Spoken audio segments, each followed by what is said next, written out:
Hello everyone. आज हम लोग वसंत भाग 3 राष्ट्रीय कवि रामधारी सिंह दिनकर द्वारा लिखी गई कविता भगवान के डाकिए पढ़ेंगे। भगवान के डाकिए। इस कविता में रामधारी सिंह दिनकर जी ने पक्षी और बादल को भगवान के डाकियों के रूप में चित्रित किया है कि ये पक्षी और बादल जो हैं ये भगवान के डाकिए हैं और ये भगवान का संदेशा लेकर के इस धरती पर आते हैं और पूरी धरती को समान रूप से इस संदेशे को देते हैं। उस संदेशे को देने में वे किसी भी प्रकार का भेदभाव नहीं करते हैं। कैसे, इसको जानने के लिए हम लोग पढ़ते हैं यह कविता। तो सबसे पहले संदर्भ। प्रस्तुत पद्यांश हमारी पाठ्य पुस्तक वसंत भाग 3 के भगवान के डाकिए पाठ से लिया गया है। इसके रचयिता राष्ट्रीय कवि रामधारी सिंह दिनकर जी हैं। प्रसंग। प्रस्तुत पद्यांश में रामधारी सिंह दिनकर जी पक्षी और बादल को भगवान के डाकिए के रूप में चित्रित किए हैं। और अब व्याख्या। पक्षी और बादल ये भगवान के डाकिए हैं जो एक महादेश से दूसरे महादेश को जाते हैं। प्रस्तुत पद्यांश में रामधारी सिंह दिनकर जी कह रहे हैं कि पक्षी और बादल ये दोनों भगवान के डाकिए हैं।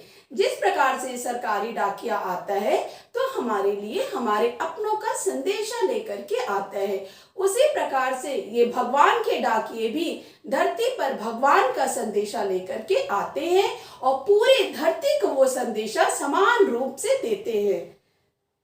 जो एक महादेश से दूसरे महादेश को जाते हैं वे भगवान के उस संदेशे को लेकर के एक महादेश से दूसरे महादेश को जाते हैं, अर्थात वे एक देश का संदेशा दूसरे देश में देते हैं, संदेशों का आदान प्रदान करते हैं। हम तो समझ नहीं पाते हैं मगर उनकी लाई चिट्ठियां पेड़ पौधे पानी और पहाड़ बाँचते हैं। रामधारी सिंह दिनकर जी कह रहे हैं कि हम मनुष्य जो कि बहुत ही ज्ञानी हैं, हम उनकी लाई हुई चिट्ठियों को नहीं पढ़ पाते हैं कि वे क्या लाए हैं, उन चिट्ठियों में कौन सा संदेशा लाए हैं, लेकिन पर्वत झील झरने पेड़ पौधे भगवान के द्वारा भेजे गए उस संदेशे को जो पक्षी और बादल लेकर के आते हैं उन्हें बहुत ही अच्छे से पढ़ लेते हैं और समझ जाते हैं। और अब दूसरा पैराग्राफ। संदर्भ पूर्ववत। प्रसंग। प्रस्तुत पद्यांश में रामधारी सिंह दिनकर जी प्रकृति की महानता व विशेषता के बारे में बता रहे हैं। और अब व्याख्या। हम तो केवल यह आंकते हैं कि एक देश की धरती दूसरे देश को सुगंध भेजती है। यहाँ पर रामधारी सिंह दिनकर जी कह रहे हैं कि हम मनुष्य इस धरती को सीमाओं में बांध देते हैं, सीमाओं में बांट देते हैं, किंतु ये जो प्रकृति है, ये जो धरती पर विद्यमान पेड़ पौधे फूल नदियां तालाब हैं, ये इस धरती को किसी भी सीमाओं में नहीं बांधते हैं। ये अपनी हवा अपना फल फूल सुगंध पूरी धरा को समान रूप से देते हैं। हम तो केवल यह आंकते हैं कि एक देश की धरती दूसरे देश को सुगंध भेजती है।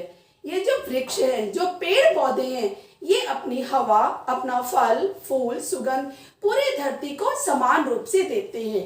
उनको देने में भी किसी भी प्रकार का भेदभाव नहीं करते हैं। और वह सौरभ हवा में तैरते हुए पक्षियों की पाखों पर तिरता है और एक देश का भाग दूसरे देश में पानी बनकर गिरता है। यह जो पेड़ पौधे जो फल फूल सुगंध देते हैं वह सुगंध जो है वह पूरे देश में समान रूप से फैलता है। और कैसे फैलता है?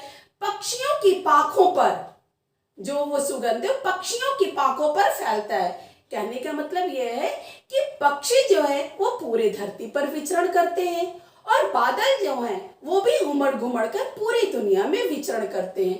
तो पक्षियों और बादलों के माध्यम से यह जो पेड़ पौधों की हवा है सुगंध है फल है फूल है वो पूरी धरती पर समान रूप से फैलती है बिना किसी भेदभाव के। और एक देश का भाग दूसरे देश में पानी बनकर गिरता है।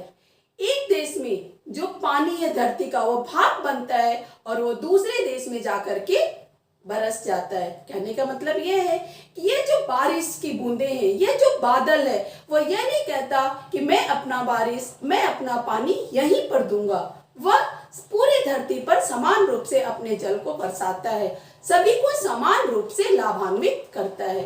तो कविता में रामधारी सिंह दिनकर जी हम मनुष्यों को यही संदेश देना चाह रहे हैं कि हमें जाति, धर्म, मजहब, सीमा, ऊंच नीच के भेदभाव से ऊपर उठकर विश्व बंधुत्व की भावना से ओतप्रोत होना चाहिए, जिस विश्व बंधुत्व की भावना से भगवान के ये डाकिये ओतप्रोत हैं। और हमारी यह कविता यहाँ पर पूरी हुई। धन्यवाद। आपका दिन मंगलमय हो।